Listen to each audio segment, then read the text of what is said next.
আসসালামু আলাইকুম রহমতুল্লাহি ওয়া বারাকাতুহু। কেমন আছেন সবাই? আশা করি সবাই ভালো আছেন। স্টুডেন্টস ক্লাসের পক্ষ থেকে সবাইকে জানাই আন্তরিক শুভেচ্ছা ও অভিনন্দন। তো আজকের ভিডিওটা কি নিয়ে হতে চলেছে আপনারা থাম্বনেল দেখে অনেকটা বুঝে গেছেন। তো চলুন আর দেরি কি, শুরু করা যাক।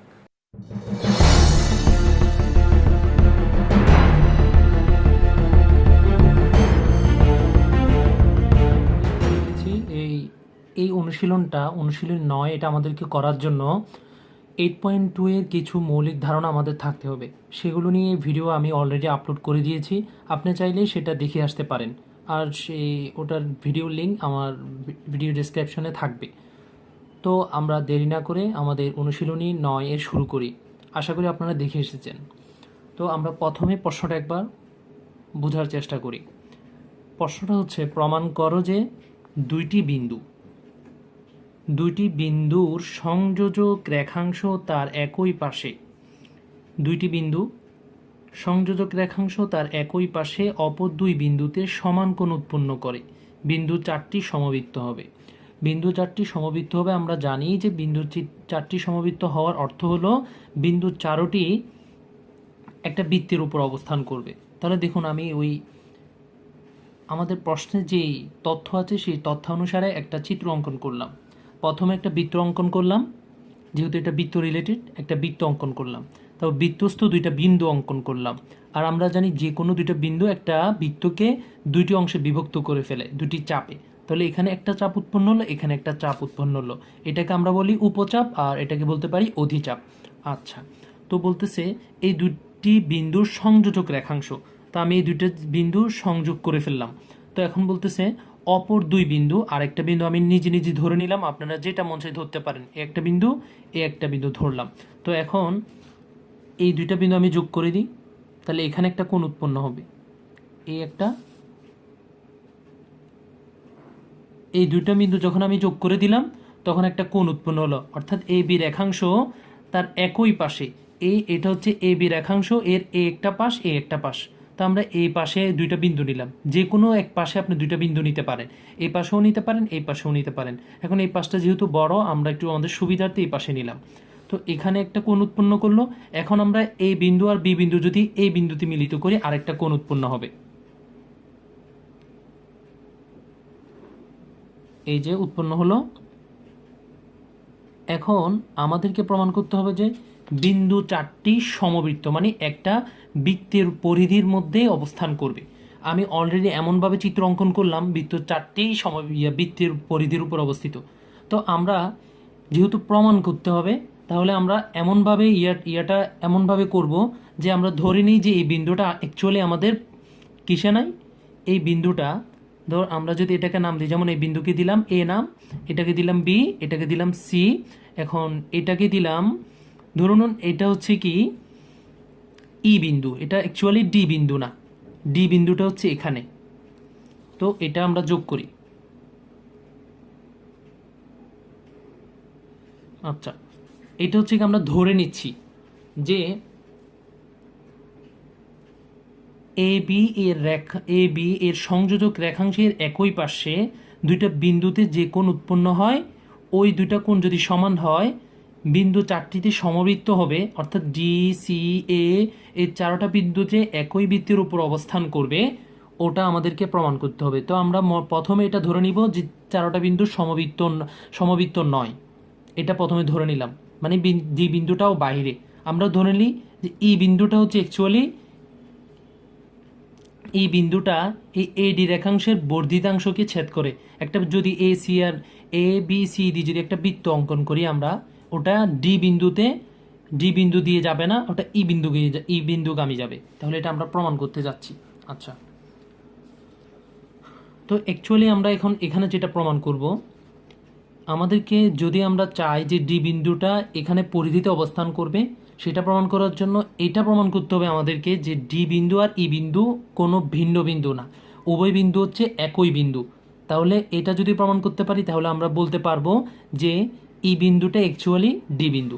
আচ্ছা, তো আমরা যদি এখন বিশেষ নির্বাচনটা আগে শুরু করি, বিশেষ নির্বাচন দিয়ে, তাহলে লিখতে পারি বিশেষ নির্বাচন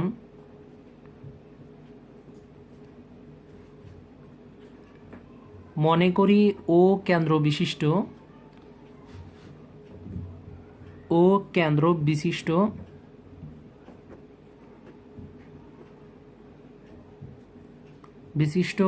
এ বি সি ডি বৃত্তে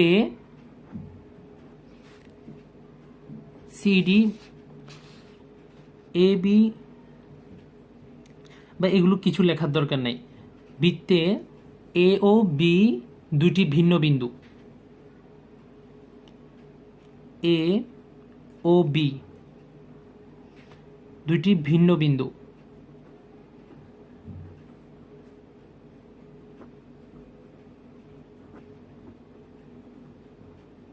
এবং বলছে না এ বি এর সংযোজক রেখাংশ, তাহলে এ বি এর সংযোজক রেখাংশ বা এ বি এর সংযোজক না রেখে এ বি সংযোজক রেখাংশের একই পাশে, এ বি সংযোজক রেখাংশের একই পাশে সি ও ডি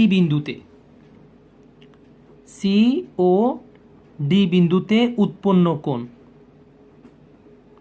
দেখুন আমাদের এখানে যা আছে তাই লিখছি। দুইটা বিন্দু নিলাম, বিন্দুদ্বয়ের একই পাশে, বিন্দুদ্বয়কে যোগ করে একই পাশে সি ও ডি বিন্দুতে উৎপন্ন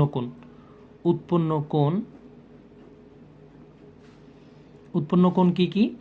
উৎপন্ন কোণ হলো এ, চিত্রটা খেয়াল করলে দেখতে পারবেন, এ সি বি একটা কোণ। তো লিখি এ সি বি একটা কোণ, তারপর এ ডি বি একটা কোণ, ও এ ডি বি কোণ। আচ্ছা, তো এখন অর্থাৎ বলতে পারি এই দুইটা কোণ হচ্ছে সমান, কারণ এটা আমাদের ওখানেই দেওয়া আছে যে দুইটা কোণ উৎপন্ন হবে একই এ বি রেখাংশের একই পাশে যে দুইটা কোণ উৎপন্ন হবে তারা হবে সমান। এখন সমান হলে আমাদেরকে প্রমাণ করতে হবে বিন্দু চারটি হচ্ছে সমবৃত্ত, অর্থাৎ A C B equals to A D B সমান। তো প্রমাণ কি করতে হবে? আমাদেরকে প্রমাণ করতে হবে যে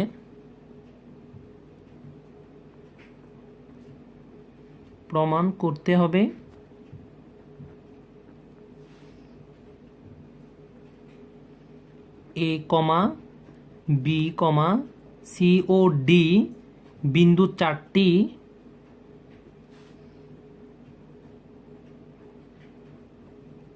সমবৃত্ত। ওকে, তো আমরা এখন অঙ্কনে চলে যাই। অঙ্কন কি করেছিলাম আমরা? জাস্ট এ কমা বি যোগ করে দিলাম, বা এখানে আরেকটা অঙ্কনে যাচ্ছি আমরা। ধরে নিই আমরা এ আর বি সি দিয়ে একটা বৃত্ত অঙ্কন করলাম। এ বি সি ডি ধরবো না আমরা, এই তিনটা দিয়ে বৃত্ত অঙ্কন করবো। আপনি দেখতে পাচ্ছেন ডি বিন্দুটা হচ্ছে অ্যাকচুয়ালি বৃত্ততে না, তো আমরা এটা ধরে নিই। মনে করি দিয়ে অঙ্কনে লিখবো, মনে করি এ বি সি বিন্দু দিয়ে একটি বৃত্ত অঙ্কন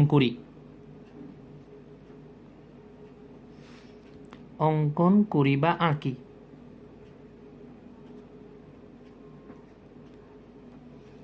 আচ্ছা,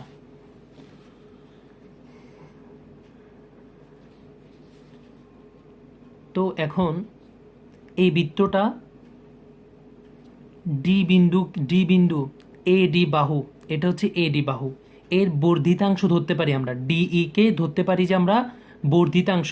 একটা ধরুন আমি এখানে যদি একটা ত্রিভুজ আঁকি, এই ত্রিভুজটাকে একটু বাড়ালাম, এই বাহুটাকে যেহেতু একটু বাড়ালাম, এটা হচ্ছে কি তার বর্ধিতাংশ। বর্ধিত মানে হচ্ছে কি বৃদ্ধি করা, তাহলে এই অংশটা হচ্ছে কি বর্ধিতাংশ।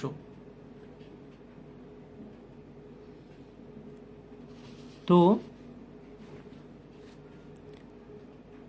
আমরা যখন এ বি সি ডি একটা বৃত্ত অঙ্কন করলাম, বৃত্তটি এ ডি এর বর্ধিতাংশে ই বিন্দুতে ছেদ করে।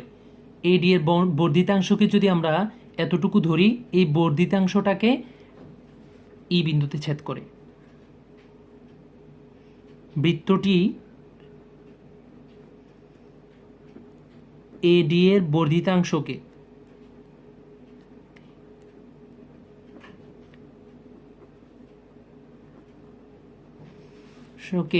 ই বিন্দুতে ছেদ করে।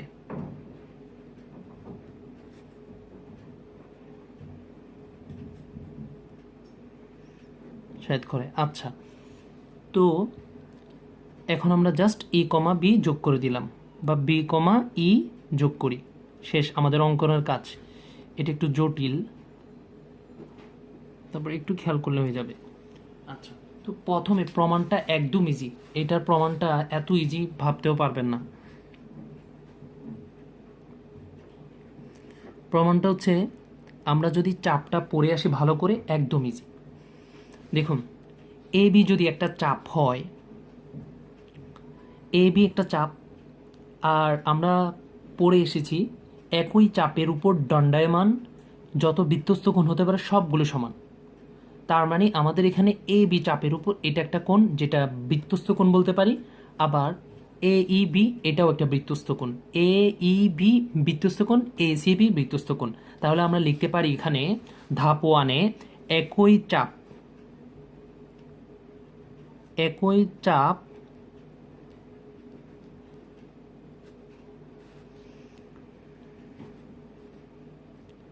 A B. আপনি যদি আমার চাপের উপর ভিত্তি করে ভিডিও করছি, এবং এটা মূলত একই চাপের উপর দণ্ডায়মান বৃত্তস্থ কোণগুলো সমান হবে, এটা নিয়ে আমি ভিডিও আপলোড করছি। উপপাদ্য 21, এটা হচ্ছে কি উপপাদ্য 21। আপনি যদি ভিডিওটা না দেখেন, দেখে আসতে পারেন, তাহলে আপনার জন্য এটা খুব সুবিধা হবে। তো একই চাপ এ বি এর উপর দণ্ডায়মান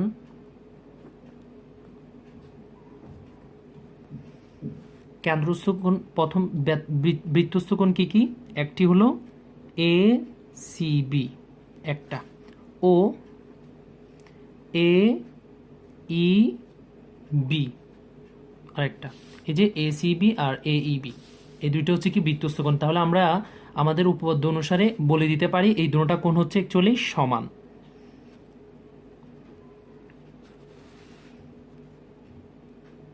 আর পাশে আমরা সাইন নোট কে দিব? পাশে সাইন নোট দিব যেভাবে, একই চাপের উপর দণ্ডায়মান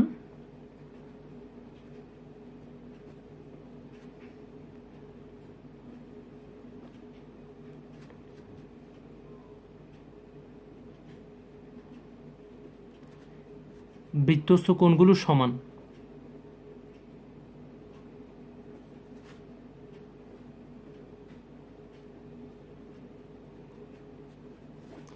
ওকে, আচ্ছা,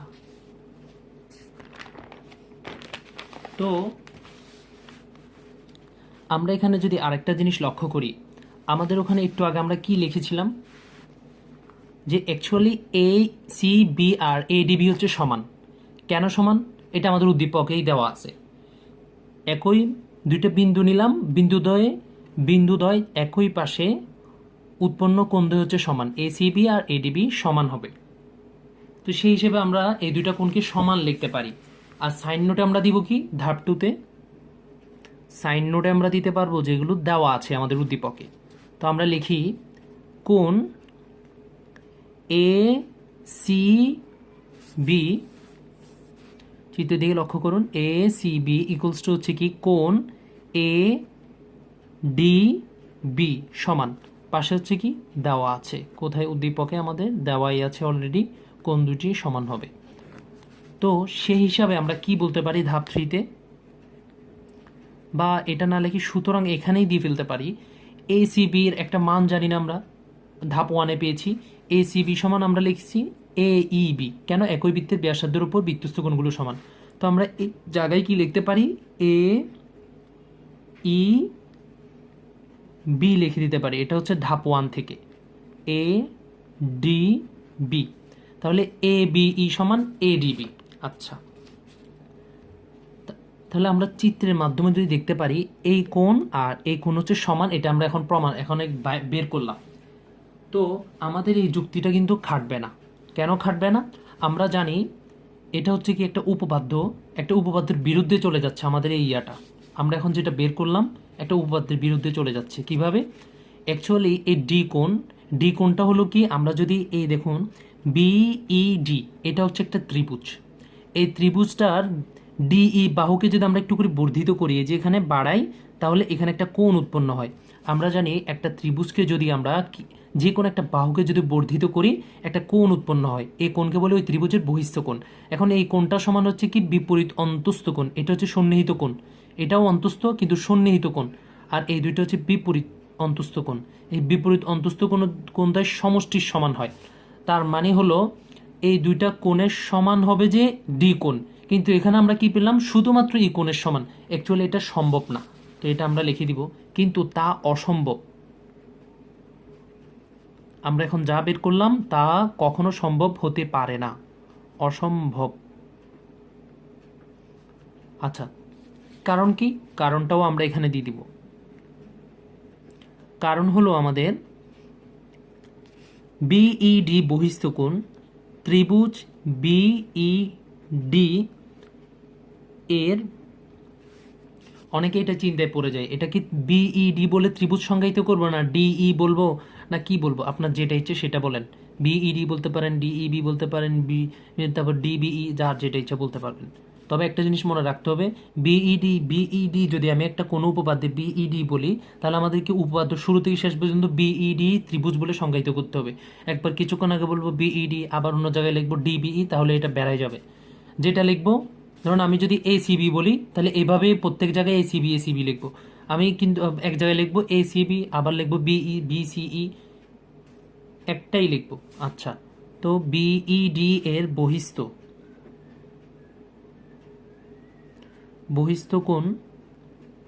কোণ কি? এই যে ডি কোণটা, অর্থাৎ এডিবি কোণটা, কোণ এডিবি, এটা হবে গ্রেটার দেন।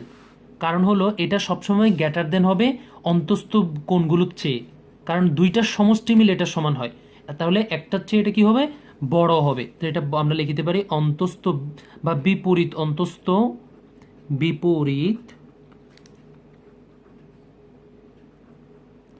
অন্তস্থ কোণ কার চেয়ে ছোট হবে? বড় হবে এই ডিইবি থেকে, কোণ ডিইবি। এখন আপনি বলবেন আমরা তো পেয়েছি এইবি, ডি একটা কোত্থেকে আসলো? এটা অ্যাকচুয়ালি এই কোণটাই আমার ইঙ্গিত ইর দিকে, কোণটাকে আমরা বুঝবো ই দিয়ে। এটা বাহুটাকে ছোট করলেও সমস্যা নাই, আমি ডিও বাহু হইতে পারে অথবা ডি হইতে পারে, ডাজন্ট ম্যাটার। আচ্ছা, তা আমাদের প্রমাণ হয়ে গেল। কিভাবে? যেহেতু আমরা যেটা এখন বের করলাম সেটাই আমাদের অসম্ভব অ্যাকচুয়ালি, এই কোণটা সমান হইতে পারে না, যেটা আমরা ধরে নিলাম। তাহলে কি প্রমাণ হচ্ছে এখান থেকে? আমরা যে ভাবনাটা করলাম, মনে করে ধরে নিলাম যে এই ডি বিন্দুটা অ্যাকচুয়ালি পরিধিস্থ বিন্দু না, ডি বিন্দুটা হচ্ছে বাহিরের একটা বিন্দু, এটা আমাদের হবে না। ডি বিন্দুটা অবশ্যই বৃত্তের পরিধির উপর অবস্থান করবে। আচ্ছা, তো এটা আমরা লিখে দিতে পারি। সুতরাং ডি ও ই বিন্দু কখনো বিন্দুদ্বয় ভিন্ন বিন্দু হতে পারে না, বা বিন্দুদ্বয় ভিন্ন কোনো বিন্দু হতে পারে না,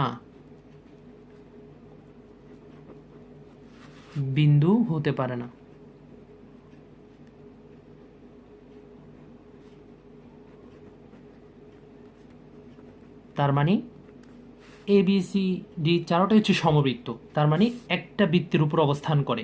এটাই হচ্ছে কি আমাদের আজকের অনুশীলন 9 এর প্রমাণ। অনুশীলন 9 এটা একটু ভালো করে বুঝতে হবে। আচ্ছা, এটা একটু জটিলতা আছে এটার মধ্যে, কারণ 8.2 এর কিছু জিনিস এখানে চলে আসছে, চাপ সংক্রান্ত বিষয়।